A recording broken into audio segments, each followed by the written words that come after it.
नमस्कार, आदाब, सत श्री अकाल। मैं प्रखर श्रीवास्तव आप सभी लोगों का स्वागत करता हूं आपके अपने चैनल गुरु घंटाल में। और दोस्तों, आज का हमारा टॉपिक है fundamental duties of Indian citizen, मौलिक कर्तव्य भारतीय नागरिकों का। निकल पड़ते हैं आज के सफ़र पर। अगर ये वीडियो पसंद आए तो उसको लाइक शेयर कमेंट करना ना भूलिए। गुरु घंटाल को सब्सक्राइब ज़रूर कीजिए। दोस्तों, हम अक्सर फंडामेंटल राइट्स के बारे में बात करते हैं, जो कि हमें आर्टिकल नंबर 12 से लेकर आर्टिकल नंबर 36 प्रोवाइड करता है हमारे देश का भारतीय संविधान। Right to freedom of speech and expression, right to form association, right to move freely in any part of India. अरे भैया, हमारे देश में मौलिक अधिकारों का तो इस कदर फ़ायदा उठाया जाता है कि मौलिक अधिकारों की आड़ में नारे लगते हैं, भारत तेरे टुकड़े होंगे इंशाअल्लाह इंशाअल्लाह। और कहते क्या है कि भैया ये हमारे देश का मौलिक अधिकार है, right to freedom of speech and expression, कि कुछ भी तुम बोल सकते हो। लेकिन कभी मौलिक कर्तव्यों के बारे में बात नहीं करते हैं। क्यों? अधिकार चाहिए, कर्तव्यों का निर्वाह नहीं करोगी, कर्तव्यों का निर्वाह करना पड़ेगा। तो आज मैं आपको उन्हीं मौलिक कर्तव्यों के बारे में बताऊंगा। तो आर्टिकल 51A अगर हमारे देश के संविधान का आप पढ़ेंगे तो आपको 11 मौलिक कर्तव्य उसमें मिल जाएंगे, 11 फंडामेंटल ड्यूटीज़ उसमें मिल जाएंगी, जिनको निभाना हर भारतीय का एक, कहते नहीं है कि एक एबाइड है, हर भारतीय निभाना ही चाहिए। क्योंकि अगर आप फंडामेंटल राइट की बात करते हो ना, तो फंडामेंटल ड्यूटीज़ भी आपको ना फुलफिल करना चाहिए। जब हमारे देश का संविधान बना 26 जनवरी 1950, तब किसी भी तरह का फंडामेंटल ड्यूटीज़ नहीं था।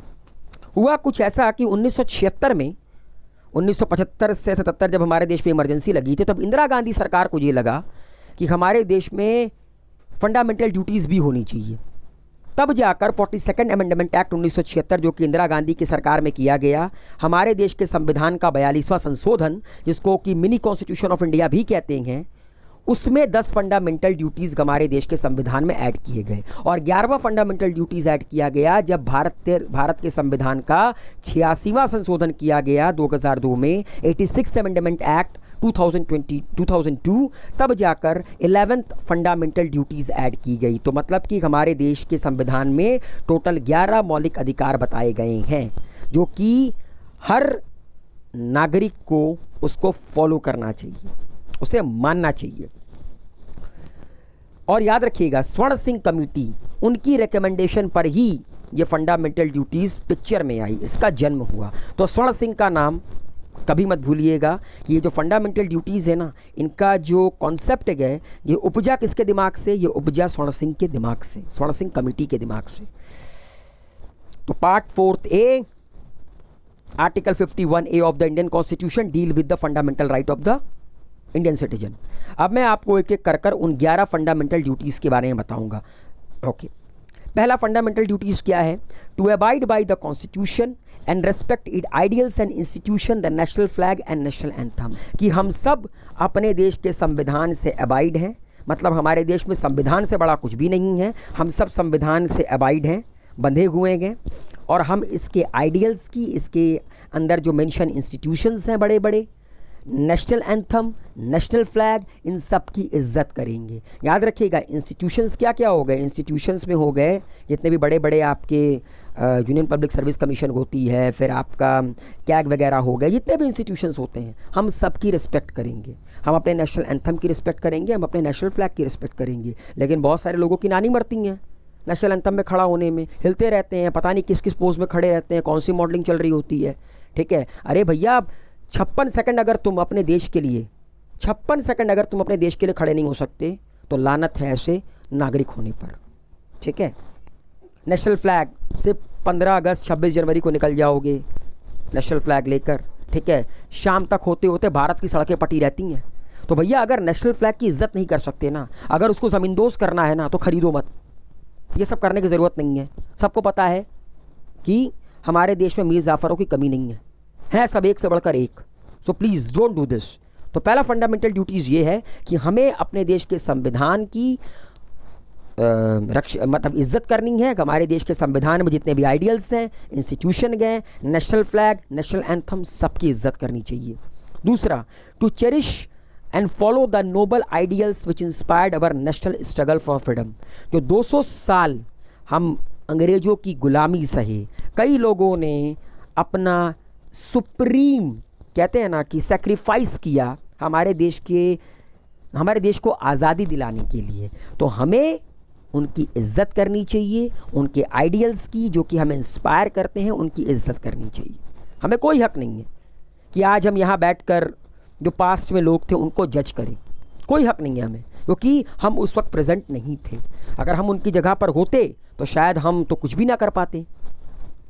तीसरा, to uphold and protect the sovereignty, unity and integrity of India. Bharat की संप्रभुता, भारत की अखंडता और भारत की एकता की हमें उसको प्रोटेक्ट करना है, उसको हमेशा हमें बना के रखना है। चौथा, to defend the country and render national service when called upon do so. हमें अपने कंट्री की रक्षा करनी है, डिफेंड करना है, और कल को मान लीजिए किसी कंट्री से वॉर होता है या हमें नेशनल सर्विस के लिए बुलाया जाए कि हमें अपने देश के लिए सर्विस देनी है, तो हम तत्पर रहें। यह हमारा चौथा फंडामेंटल ड्यूटीज़ है। पांचवा, to promote harmony and the spirit of common brotherhood amongst all the people of India, transcending religious, linguistic and regional और sectional diversities, to renounce practice derogatory to the dignity of women. औरतों की इज्जत करो, ठीक है, उनकी इज्जत उछालो मत, ठीक है, क्योंकि एक बात याद रखना, औरत है तो मर्द है, औरत नहीं तो मर्द नहीं। ये सिंपल सा लॉजिक है, ठीक है, ये इस पर कोई बहस का कोई मुद्दा नहीं है। अगर किसी को ये गलत फहमी है तो वो एक बार सोच ले कि उसको जन्म देने वाली भी एक औरत है। तो औरत की इज्जत करना, और इसके अलावा चाहे हम भाषाएं अलग अलग बोलते हों, चाहे हम अलग अलग धर्म के हों, चाहे हम अलग अलग रीजनल डाइवर्सिटीज से बटे हों, लेकिन हम सब भाई हैं, वी ऑल आर ब्रदर्स। ये हमें मानना पड़ेगा। क्योंकि एक बात याद रखिएगा, टू बी वेरी ऑनेस्ट, अगर मैं आपसे एक बात कहूँ कि हमारे देश में मैंने हिंदुओं को कहते हैं ना कि मस्जिद जाते देखा है, मुसलमानों को आरती करते देखा है, तो ऐसी जो खूबसूरती होती है ना, वो कहीं नहीं मिलेगी, वो कहीं नहीं मिलेगी। आप जाकर पूरे विश्व में देख लीजिएगा, कहीं नहीं मिलेगी। इतनी डाइवर्सिफाइड कंट्री, और वहाँ पे लोग इज्जत करते हों हर रिलीजन की। हाँ, कुछ लोग होते हैं जिनके अंदर कट्टरवादिता होती है, मगर भैया उनकी सोच उनको मुबारक। उसके बाद दोस्तों अगला आता है, to value and preserve the rich heritage of our composite culture. जितने भी हमारे देश की रिच हेरिटेज है, ठीक है, जो भी हमारे देश की कल्चर है, उनको हमें वैल्यू करना है, उनको हमें प्रोटेक्ट करना है, उन्हें हमें इज्जत देनी है और उन्हें हमें प्रोटेक्ट करके रखना है। To protect and improve the natural environment including forest, lake, rivers, wild life, and to have compassion for living creature. हमारे अंदर जो लिविंग क्रिएचर्स हैं, जिनके अंदर जान है, उनके प्रति कंपैशन होना चाहिए, उनके प्रति मानवता होनी चाहिए। और हमारे देश में जितने भी जंगल हैं, लेक्स हैं, रिवर हैं और वाइल्ड लाइफ हैं, उनको हमें प्रोटेक्ट करना है और हमें इम्प्रूव करना है। To develop the scientific temper, humanism and the spirit of inquiry and reform. बदलाव, साइंटिफिक टेम्पर और ह्यूमैनिज्म की जो स्पिरिट है, वो हमेशा क्या होनी चाहिए, डेवलप करनी चाहिए। To safeguard public property and to abjure violence. जितनी पब्लिक प्रॉपर्टी है, ठीक है, वो हमारी सुविधाओं के लिए है, तो उसको अपनी खैरात ना समझते हुए उसकी प्रोटेक्शन करना और वायलेंस को एब्ज्योर करना, ये हमारा मौलिक कर्तव्य है। उसके बाद दोस्तों, to strive toward excellence in all spheres of individual and collective activity so that the nation constantly rises to higher level of endeavour and achievement. हम सब अपनी ज़िंदगी में आगे बढ़ें, अपने जो कहते हैं ना कि अपनी एनर्जी के जेनिथ पर जाकर, टॉप पर जाकर कुछ ऐसा करें अपने लिए, अपने समाज के लिए, अपने देश के लिए, ताकि हमारा देश हमेशा आगे बढ़ता रहे और हमारे देश का नाम हमेशा, कहते हैं ना कि विजयी विश्व तिरंगा प्यारा, भारत की जो खूबसूरती है वो हमेशा बनी रहे, भारत हमेशा विश्व पटल पर हमेशा टॉप पे रहे। और जो 11वां था दोस्तों, आखिरी, जो कि 86th अमेंडमेंट एक्ट के तहत ऐड हुआ था, to provide opportunities for education by parents, the guardian to his child और or ward between the age of 6 to 14 year as the case may be. कि जो 6 साल से 14 साल तक के बच्चे हैं, उनके गार्डियंस, उनके पेरेंट्स उनको बेसिक एजुकेशन प्रोवाइड करें, उन्हें अपॉर्चुनिटीज़ प्रोवाइड करें एजुकेशन देने की, ठीक है। ये आपका हमारे देश के मौलिक कर्तव्य थे, और इन मौलिक कर्तव्यों को निभाना हर इंसान की जिम्मेदारी है। ये मत समझूं कि अरे छोड़ो यार, मैं क्यों करूं, सामने वाला करेगा ना। अरे भैया, मौलिक अधिकारों के बारे में बात करते हो, अधिकार, फंडामेंटल राइट में कोई इधर उधर हो जाए तो सीधे पहुंच जाओगे सुप्रीम कोर्ट, हाई कोर्ट।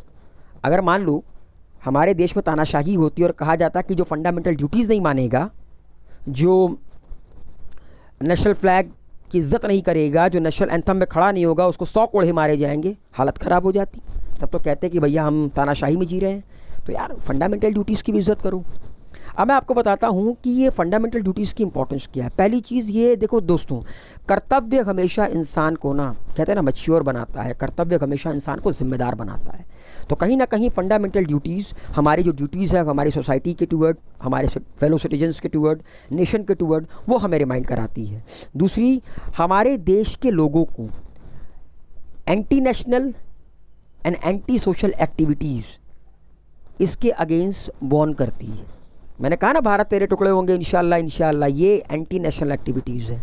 ये आपका कोई फंडामेंटल राइट नहीं है कि आप कहोगे कि right to freedom of speech and expression article 19, तो मैं कुछ भी बोल सकता हूँ। नहीं भैया, अपनी हद में रहकर बोलो, अपनी औकात में रहकर बोलो। They inspire citizens and promote a sense of discipline and commitment among them. ये लोगों को इंस्पायर करे, ये लोगों को इंस्पायर करती है और उनके अंदर ना एक डिसिप्लिन का सेंस, एक कमिटमेंट का सेंस डेवलप करती है। They help the court in examining and determining the constitutional validity of law। और याद रखिएगा दोस्तों, फंडामेंटल ड्यूटीज़ कहीं ना कहीं कोर्ट की मदद करती है अगर कोर्ट को किसी भी लॉ की कॉन्स्टिट्यूशनल वैलिडिटी को परखना हो तो। एंड आखिरी, they are enforceable by law. याद रखिएगा, ये आपका जिस तरह फंडामेंटल राइट इन्फोर्सेबल है, उसी तरह ये भी इन्फोर्सेबल बाय लॉ है। कल को कोर्ट चाहे तो फंडामेंटल ड्यूटीज़ इन्फोर्स कर सकती है और भारत के नागरिकों को ये मानना पड़ेगा। तो मेरा मानना है दोस्तों, कोई बहुत बड़ी चीज़ नहीं थी। आप अपना ख्याल रखिए, आप अपनों का ख्याल रखिए, आप अपने इन्वायरमेंट का ख्याल रखिए, आप अपने देश का ख्याल रखिए। बस आपका फंडामेंटल ड्यूटीज़ ख़त्म। तो उम्मीद है आप लोगों को समझ में आया होगा। Wish you a very good luck, take care, good bye, and Guru Ghantal को सब्सक्राइब ज़रूर कीजिए। Be safe.